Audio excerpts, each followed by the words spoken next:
ಏಳನೇ ತರಗತಿ ಕನ್ನಡ ಗದ್ಯ ಭಾಗ 4 ಮೈಲಾರ ಮಹದೇವ ಪ್ರಶ್ನೋತ್ತರಗಳು. ಕೊಟ್ಟಿರುವ ಪ್ರಶ್ನೆಗಳಿಗೆ ಒಂದು ವಾಕ್ಯದಲ್ಲಿ ಉತ್ತರಿಸಿ.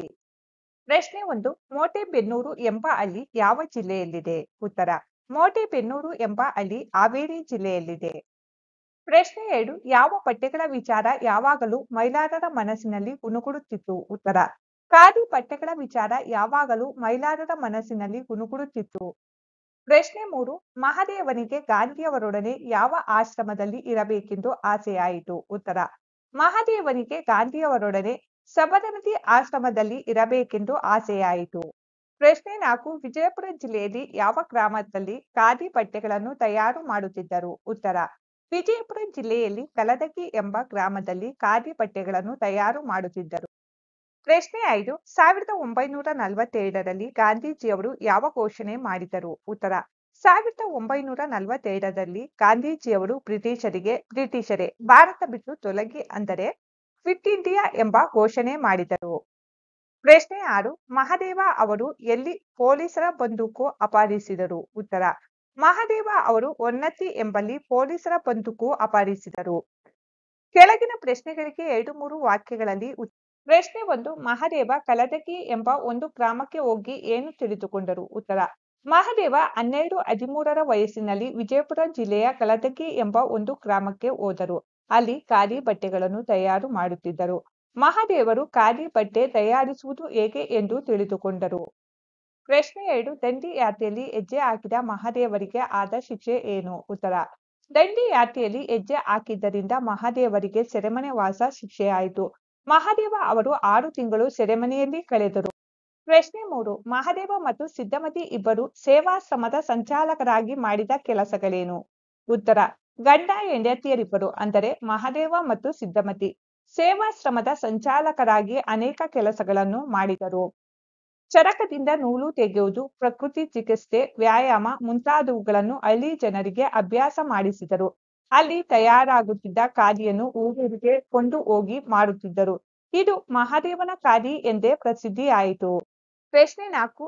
ಮಹದೇವ ರಕ್ತದ ಮಡುವಿನಲ್ಲಿ ಬಿದ್ದಿದ್ದು ಏಕೆ? ಉತ್ತರ: ಹಾವೇರಿ ಜಿಲ್ಲೆಯ ಹೊಸರಿಟ್ಟಿಯಲ್ಲಿ ಕಂದಾಯವನ್ನು ಬಲವಂತವಾಗಿ ವಸೂಲಿ ಮಾಡಿ ಜನರನ್ನು ಹಿಂಸಿಸುತ್ತಿದ್ದ ಸರ್ಕಾರದ ಕೇಂದ್ರವಿತ್ತು. ಅದನ್ನು ಆಕ್ರಮಿಸಿಕೊಳ್ಳಬೇಕೆಂದು ನಿರ್ಧರಿಸಿದರು. ಖಜಾನೆಗೆ ಮಹದೇವ ತನ್ನ ಸಂಗಡಿಗರೊಂದಿಗೆ ಮುತ್ತಿಗೆ ಹಾಕಿದರು. ಮಹದೇವ ಖಜಾನೆಯ ಬೀಗ ಮುರಿಯುವುದರಲ್ಲಿ ನಿರತರಾಗಿದ್ದರು. ಅಡಗಿ ಕುಳಿತಿದ್ದ ಒಬ್ಬ ಪೊಲೀಸ್ ಮಹದೇವನ ಎದೆಗೆ ಗುಂಡು ಹೊಡೆದ. ಆಗ ಮಹದೇವ ರಕ್ತದ ಮಡುವಿನಲ್ಲಿ ಬಿದ್ದರು. ಕೆಳಗಿನ ಪ್ರಶ್ನೆಗಳಿಗೆ 5-6 ವಾಕ್ಯಗಳಲ್ಲಿ ಉತ್ತರಿಸಿ. ಪ್ರಶ್ನೆ 1. ಮಹದೇವ ಅವರು ಜೈಲಿನಿಂದ ಬಿಡುಗಡೆಯಾದ ಮೇಲೆ ಮಾಡಿದ ಕಾರ್ಯಗಳ್ಯಾವುವು? ಉತ್ತರ: ಮಹದೇವರು ಹಲವಾರು ಬಾರಿ ಜೈಲಿಗೆ ಹೋಗಿದ್ದರಿಂದ ದೇಹದ ಆರೋಗ್ಯದ ಬಗೆಗೆ ಅವರಿಗೆ ಕಾಳಜಿ ಉಂಟಾಯಿತು. ಶಿಸ್ತುಬದ್ಧವಾದ ವ್ಯಾಯಾಮ ಕಲಿಯುವಾಗಲೇ ಔಷಧಗಳ ಶಾಸ್ತ್ರವನ್ನು ಅಭ್ಯಾಸ ಮಾಡಿದರು. ಗಂಡ ಹೆಂಡತಿ ಇಬ್ಬರು ಸೇವಾಶ್ರಮದ ಸಂಚಾಲಕರಾಗಿ ಚರಕದಿಂದ ನೂಲು ತೆಗೆಯುವುದು, ಪ್ರಕೃತಿ ಚಿಕಿತ್ಸೆ, ವ್ಯಾಯಾಮ ಮುಂತಾದವುಗಳನ್ನು ಹಳ್ಳಿಯ ಜನರಿಗೆ ಅಭ್ಯಾಸ ಮಾಡಿಸಿದರು. ಸೇವಾಶ್ರಮದಲ್ಲಿ ತಯಾರಾಗುತ್ತಿದ್ದ ಖಾದಿಯನ್ನು ಊರೂರಿಗೆ ಕೊಂಡು ಹೋಗಿ ಮಾರಾಟ ಮಾಡುತ್ತಿದ್ದರು. ಆದ್ದರಿಂದ ಆ ಖಾದಿಯು ಮಹದೇವನ ಖಾದಿ ಎಂದೇ ಪ್ರಸಿದ್ಧಿ ಪಡೆಯಿತು.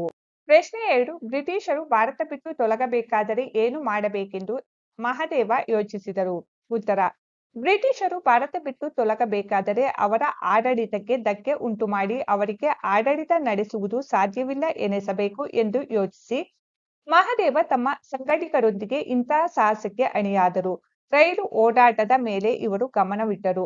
ಸವಣೂರು ಎಂಬಲ್ಲಿ ರೈಲು ನಿಲ್ದಾಣವನ್ನು ಬ್ರಿಟಿಷ್ ಪೊಲೀಸರಿಗೆ ಗೊತ್ತಾಗದಂತೆ ಸುಟ್ಟು ಹಾಕಿದರು. ಹೊನ್ನತಿ ಎಂಬಲ್ಲಿ ಬ್ರಿಟಿಷರ ಬಂದೂಕನ್ನು ಅಪಹರಿಸಿದರು. ಬಾಳೆಹೊಸೂರಿನ ಪೊಲೀಸ್ ಕೇಂದ್ರವನ್ನು ಸುಟ್ಟರು. ಇವರ ಇಂತಹ ಕೃತ್ಯಗಳಿಂದ ಬ್ರಿಟಿಷ್ ಸರ್ಕಾರ ನಡುಗಿತು. ಹಗಲಿರುಳೆನ್ನದೆ ಈ ರೀತಿ ಬ್ರಿಟಿಷರಿಗೆ ಮಹದೇವ ಹಾಗೂ ಅವರ ತಂಡದವರು ತೊಂದರೆ ಕೊಟ್ಟರು. ಪ್ರಶ್ನೆ 3. ಹೊಸರಿಟ್ಟಿಯಲ್ಲಿ ನಡೆದ ಘಟನೆಗಳ್ಯಾವುವು? ಉತ್ತರ: ಹಾವೇರಿ ಜಿಲ್ಲೆಯ ಹೊಸರಿಟ್ಟಿಯಲ್ಲಿ ಕಂದಾಯವನ್ನು ಬಲವಂತವಾಗಿ ವಸೂಲಿ ಮಾಡಿ ಜನರನ್ನು ಹಿಂಸಿಸುತ್ತಿದ್ದ ಬ್ರಿಟಿಷ್ ಸರ್ಕಾರದ ಕೇಂದ್ರವಿತ್ತು. ಅದನ್ನು ಆಕ್ರಮಿಸಿಕೊಳ್ಳಬೇಕೆಂದು ಮಹದೇವ ಮತ್ತು ತಂಡದವರು ನಿರ್ಧರಿಸಿದರು. ಮಹದೇವನು ತನ್ನ ಸಂಗಡಿಗರೊಂದಿಗೆ ಮುತ್ತಿಗೆ ಹಾಕಿದರು. ಮಹದೇವ ಅವರ ಧೈರ್ಯಕ್ಕೆ ಹೆದರಿ ಹಲವು ಪೊಲೀಸರು ಓಟ ಕಿತ್ತರು. ಮಹದೇವ ಖಜಾನೆಯ ಬೀಗ ಮುರಿಯುವುದರಲ್ಲಿ ನಿರತರಾಗಿದ್ದರು. ಅಡಗಿ ಕುಳಿತಿದ್ದ ಒಬ್ಬ ಪೊಲೀಸ್ ಮಹದೇವನ ಎದೆಗೆ ಗುಂಡು ಹೊಡೆದ. ಮಹದೇವ ರಕ್ತದ ಮಡುವಿನಲ್ಲಿ ಬಿದ್ದರು. ಅವರ ಸಂಗಡಿಗರು ಗುಂಡು ಹೊಡೆದ ಪೊಲೀಸನನ್ನು ಹೊಡೆಯಲು ಹೋದರು. ನಮ್ಮದು ಅಹಿಂಸಾತ್ಮಕ ಹೋರಾಟ. ಪೊಲೀಸರನ್ನು ಕೊಲ್ಲದಿರಿ, ಹಿಂಸೆ ಮಾಡಿದಿರಿ ಎಂದು ಮಹದೇವ ಸಂಗಡಿಗರನ್ನು ತಡೆದರು. ಮಹದೇವನ ಉಸಿರಾಟ ನಿಂತಿತು. ದೇಶದೆಲ್ಲೆಡೆ ಈ ಸುದ್ದಿ ಹರಡಿತು. ಇವು ಹೊಸ ರೀತಿಯಲ್ಲಿ ನಡೆದ ಘಟನೆಗಳಾಗಿವೆ. ಖಾಲಿ ಜಾಗವನ್ನು ಸೂಕ್ತ ಪದಗಳಿಂದ ಭರ್ತಿ ಮಾಡಿ. ವಾಕ್ಯ 1. ಪ್ರಾಥಮಿಕ ನಂತರದ ವಿದ್ಯಾಭ್ಯಾಸಕ್ಕಾಗಿ ಮಹದೇವ ಡ್ಯಾಶ್ ಶಾಲೆಗೆ ಹೋದರು. ಉತ್ತರ ಹಂಸಭಾವಿಯ. 2. ಮಹದೇವ ಡ್ಯಾಶ್ ಚಳುವಳಿಯಲ್ಲಿ ಭಾಗವಹಿಸಿ ಜೈಲು ಸೇರಿದರು. ಉತ್ತರ ದಂಡಿ ಯಾತ್ರೆಯ.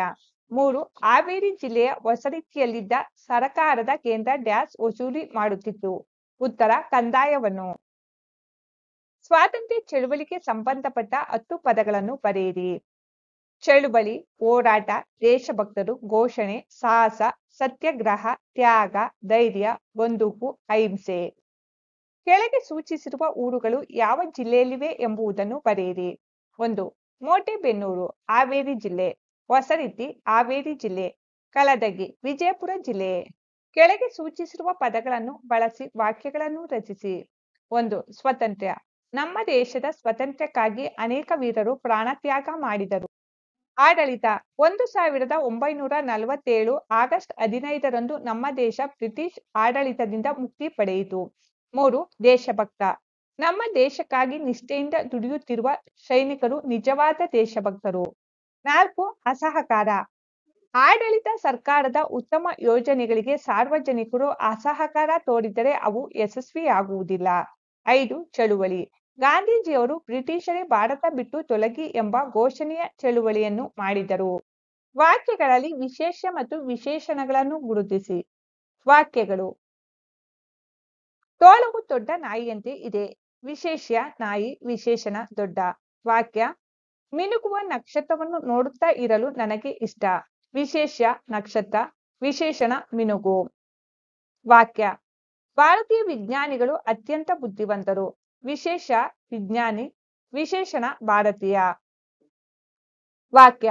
ಸುಸ್ತಾದ ಯಾತ್ರಿಕರು ತಂಗಲು ತಂಗುದಾಣಗಳಿರಬೇಕು. ವಿಶೇಷ ಯಾತ್ರಿಕರು, ವಿಶೇಷಣ ಸುಸ್ತಾದ. ಮಕ್ಕಳೇ, ಈ ನೋಟ್ಸ್ನಲ್ಲಿ ಯಾವುದಾದರೂ ತಪ್ಪುಗಳಿದ್ದರೆ ಕಮೆಂಟ್ಸ್ ಬಾಕ್ಸ್ನಲ್ಲಿ ತಿಳಿಸಿ.